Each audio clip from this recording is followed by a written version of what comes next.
Breaking news में बड़ी खबर सामने आ रही है। आज जुम्मे की नमाज है, जिसको लेकर बरेली हाई अलर्ट पर है। भारी पुलिस बल की वहां पर तैनाती की गई है, फोर्स को तैनात किया गया है और सभी को नमाज के बाद तुरंत अपने घर वापसी के लिए कहा गया है। इस मामले में ज्यादा अपडेट के लिए मेरे साथ मेरे सहयोगी हर्ष भारद्वाज जी मौजूद हैं। सर, आज भारी पुलिस बल की वहां पर तैनाती की गई है बरेली में, क्योंकि पिछले दिनों नमाज के दिन ही हमें देखने को मिला था कि हिंसा भड़काई गई थी। देखिए, आई लव मोहम्मद की आड़ में जो उत्पात मचाने की कोशिश की गई थी, उसे योगी आदित्यनाथ ने बखूबी संभाला है और आज दोबारा से वैसी स्थितियां ना हो, उसके लिए पुलिस बल भारी तैनात की गई है। क्योंकि आज जुम्मे की नमाज है और हम देखेंगे कि नमाजी आएंगे मस्जिदों में नमाज पढ़ने, लेकिन ऐसा ना हो कि नमाजी के साथ साथ उपद्रवी भी पहुंच जाए और एक बार फिर वैसा ही माहौल पैदा करने की कोशिश की जाए।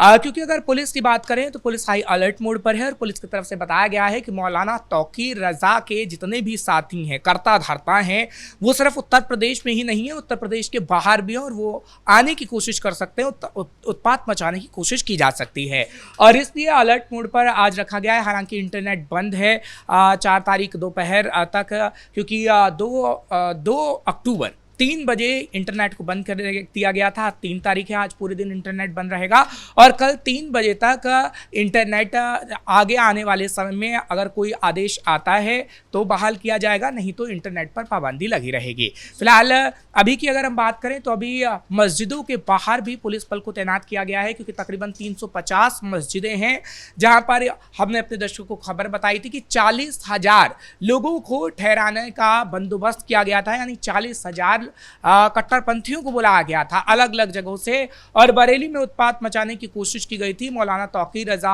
और डॉक्टर नफीस और नदीम की तरफ से पूरी प्लानिंग बनाई गई थी, लेकिन आज इसलिए खास तौर पर हाई अलर्ट मोड पर है बरेली और इंटरनेट को बंद किया गया है, क्योंकि जो सरगना है मौलाना तौकीर रजा मुख्य साजिश करता है।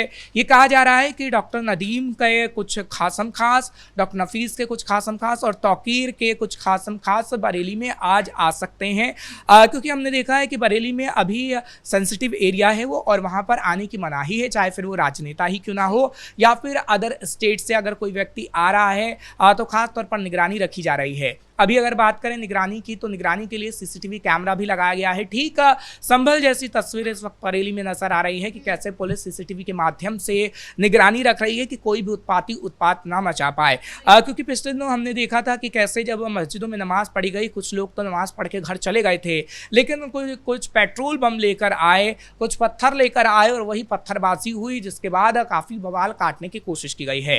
हालांकि अभी अगर हम बात करें तो पेट्रोल पंप से कुछ व्यक्ति पेट्रोल लेकर भी जा रहे थे बोतलों में, उनको भी पुलिस ने पकड़ा है। हालांकि पेट्रोल पंप कर्मियों से कह दिया गया है कि आप किसी को बोतलों में पेट्रोल ना दें, ये कहा गया है पुलिस की तरफ से, क्योंकि पिछले दिनों हमने देखा था कि पेट्रोल बम का खासतौर पर इस्तेमाल हुआ था और इसलिए आज पुलिस पूरी निगरानी रख रही है पेट्रोल पंप के पास भी कि कोई बोतल में पेट्रोल भरकर ना ले जाए, क्योंकि अगर कोई बोतल में पेट्रोल भरकर ले जाता है तो क्या पता कोई ऐसी गतिविधि कर दे जो हमने पिछले जुमे की नमाज को देखने को मिली थी और इसलिए आज की जुमे की नमाज सही तरीके से निपट जाए, उसके लिए पूरी निगरानी रखी जा रही है। पुलिस बल तैनात है, सीसीटीवी का इस्तेमाल किया जा रहा है और साथ ही साथ अतिरिक्त पुलिस फोर्स को भी बुलाया गया है। लेकिन देखिए, ये व्यवस्थाएं तो ठीक तरीके से हो रही हैं और जुमे की नमाज में बरेली हाई अलर्ट मोड पर है। सीएम योगी आदित्यनाथ भी तकरीबन निगरानी पूरी रखे हुए हैं, लेकिन कुछ राजनीतिक पार्टी के नेता ऐसे हैं जो खलल डालने की कोशिश कर रहे हैं, क्योंकि जिया रहमान वर्क की आप बात कर लीजिए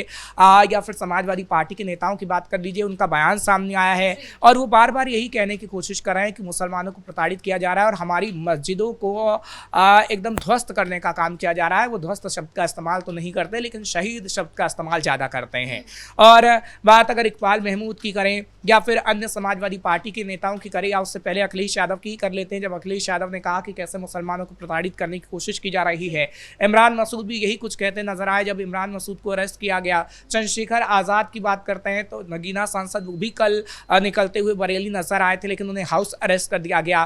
तो कहीं ना कहीं भी अभी हालातों को संभालने की कोशिश की जी, देखा यही जा रहा है। योगी सरकार लगातार उपद्रवियों के खिलाफ एक्शन ले रहे हैं, चाहे तौकीर रजा हो या उनसे जुड़े लोग हो, नफीस की हम बात करें, नदीम की हम बात करें या फिर अब एक और नया नाम सामने आ रहा है उसकी हम बात करें, तो लगातार उन पर शिकंजा कसा जा रहा है। लेकिन जिस तरीके से देखा गया है कि अब आज हाई अलर्ट पर बरेली है, तो आज हालात किस तरीके से संभालने की कोशिश योगी सरकार द्वारा की जाएगी? देखिए, योगी आदित्यनाथ की सरकार की तरफ से हालातों को पूरी तरीके से संभालने की कोशिश की जा रही है और पूरी व्यवस्था चाक चौबंद है, लेकिन हालात को बिगाड़ने की कोशिश विपक्षी पार्टी कहीं ना कहीं कर रही है। इमरान मसूद की अगर बात करते हैं तो इमरान मसूद पहले ही ऐसे बयानबाजी कर चुके हैं जिससे कहीं ना कहीं लोगों को लग रहा है कि वाकई ऐसा तो नहीं हो रहा कि मुसलमानों के साथ जानबूझकर ऐसा व्यवहार किया जा रहा है, लेकिन ऐसा बिल्कुल भी नहीं है। और अब अगर बात करें अजय राय की, तो अजय राय की तरफ से भी बयान दिया गया है। हालांकि उनकी तरफ से ये तो नहीं कहा गया कि मुसलमानों को प्रताड़ित करने का काम किया गया है, लेकिन उनकी तरफ से खास तौर पर यह जरूर कहा गया है कि जनता सब देख रही है उत्तर प्रदेश में क्या हो रहा है और आगे आने वाले समय में जनता जवाब देगी। उनका कहने का मतलब यही है कि कहीं ना कहीं योगी आदित्यनाथ सरकार लोगों के साथ गलत व्यवहार कर रहा है और जनता आगे आने वाले समय में उसका जवाब देगी। लेकिन अजय राय को यह पता होना चाहिए कि 2017 में जब योगी आदित्यनाथ आए और योगी आदित्यनाथ ने उपद्रवियों पर डंडा चलाया तो वो योगी आदित्यनाथ का जो काम था पसंद आया लोगों को और लोगों ने ही 2022 में एक बार फिर योगी आदित्यनाथ को वापस लाने का काम किया था।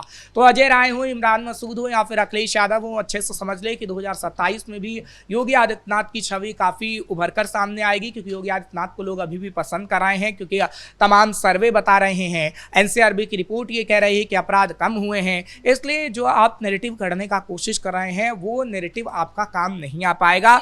देखिए, कोई भी पॉलिटिकल पार्टी होती है तो एक नैरेटिव गढ़ने की कोशिश सत्ता पक्ष के लोगों पर करती ही करती है, और जब वो नैरेटिव गढ़ती है तो उसका असर भी पड़ता है। कि लोकसभा चुनाव में हमने देखा कि राहुल गांधी ने कैसे संविधान की प्रतिक्रिया लहराई, समाजवादी पार्टी की तरफ से संविधान की प्रतिक्रिया लहराई गई थी, बताया गया था कि संविधान खतरे में है, लेकिन चुनाव हुए और उस नैरेटिव का थोड़ा असर जरूर पड़ा, समाजवादी पार्टी की सीटें आई। और हालांकि अब देखिए ना, लोकसभा चुनाव हो गए हैं, एक बार फिर से बीजेपी की सरकार बनी है, एनडीए की सरकार बनी, लेकिन बावजूद उसके संविधान तो कुछ खतरे में नहीं है। तो एक नैरेटिव पॉलिटिकल पार्टी गढ़ती हैं। अगर आप सामने वाले की इमेज गढ़ने की कोशिश करेंगे, चाहे वो बुरी हो या फिर अच्छी हो, तो थोड़ा बहुत प्रभाव जनता पे जरूर पड़ता है। इस मामले में हमें यह भी देखने को मिला है, जो हंसा पिछले नमाज के दौरान भड़काने की कोशिश की गई थी, उनको लेकर जो उपद्रवी हैं उन पर बुलडोजर एक्शन की कार्रवाई लगातार सामने आ रही है। देखिए, तौकीर के जितने साथी हैं, नफीस हो या फिर बात नदीम की करें या फिर एक और जो नाम सामने आया है फरहत, उसके घर पर बुलडोज़र चल रहा है और पहले ही सील कर दिया गया था मकानों को। हालांकि उनके परिवारजनों ने डीएम से अपील की है कि आप हमारे मकानों को ना तोड़ें, लेकिन वो अवैध तरीके से बनाए गए हैं, इसलिए मकानों को तोड़ा जा रहा है। क्योंकि देखिए, जितने भी उपद्रवी होते हैं, उपद्रव तो आप कर रहे हैं, तो जाहिर सी बात है कि आपने अवैध तरीके से भी ज़मीनों को कब्जाया होगा। तो उन ज़मीनों पर अभी बुलडोज़र चल रहा है। नदीम के कई दुकानों पर भी बुलडोज़र चला था। और जानकारी तो ये भी मिली कि डॉक्टर नफीस ने किस तरीके से या फिर मौलाना तौकीर रजा ने मज़ार की आड़ में, क्योंकि वहाँ मज़ार चलता था, लेकिन मज़ार के पीछे तकरीबन 7 से 8 दुकानें अवैध बनी हुई हैं और वहाँ का किराया मौलाना तौकीर रजा खा रहा था, डॉक्टर नफीस खा रहा था। उस पर भी बुलडोज़र चलेगा, क्योंकि उन दुकानों को भी सील कर दिया गया है। ऐसी प्रॉपर्टी को अभी खंगाला जा रहा है जो अवैध तरीके से बनाई गई हों। और बरेली में भी हमने देखा है कि बरेली में भी ऐसा ही एक्शन हो रहा है। हालांकि बरेली में अभी सन्नाटा पसरा हुआ है, बाजारों में कम लोग दिख रहे हैं क्योंकि अभी माहौल तो शांतिपूर्ण है, लेकिन आज जुम्मे की नमाज है, दोबारा से ऐसा उत्पात ना हो उसके लिए व्यवस्थाएं पूरी तरीके से ठीक की जा रही हैं। और योगी आदित्यनाथ तो खुद निगरानी रख ही रहे हैं, लेकिन लोगों में भी कहीं ना कहीं एक डर का माहौल बन गया था बरेली में। लेकिन योगी आदित्यनाथ की तरफ से पहले ही कहा गया कि अब चिंता करने की जरूरत नहीं है, अब उत्तर प्रदेश में बार बार कर्फ्यू नहीं लगता जो समाजवादी पार्टी की सरकार में लगा रहता था। हालांकि सीधे तौर पर उन्होंने मौलाना तौकीर रजा के लिए भी कहा था कि कुछ मौलाना गलत फहमी में हैं। जो मौलाना पहले समाजवादी पार्टी की सरकार में ऐसे उत्पात मचाने का काम करते थे, वो योगी सरकार में नहीं कर पाएंगे। और वैसा ही हुआ। मौलाना तौकीर रजा पूरा उत्पात मचाने की तैयारी कर चुका था। मौलाना तौकीर रजा ने पहले ये फैला दिया कि वो प्रदर्शन को वापस लेता है, लेकिन बाद में ये कहा गया कि कोई प्रदर्शन वापस नहीं लिया गया और ये अफवाह फैला दी गई कि प्रदर्शन होकर रहेगा।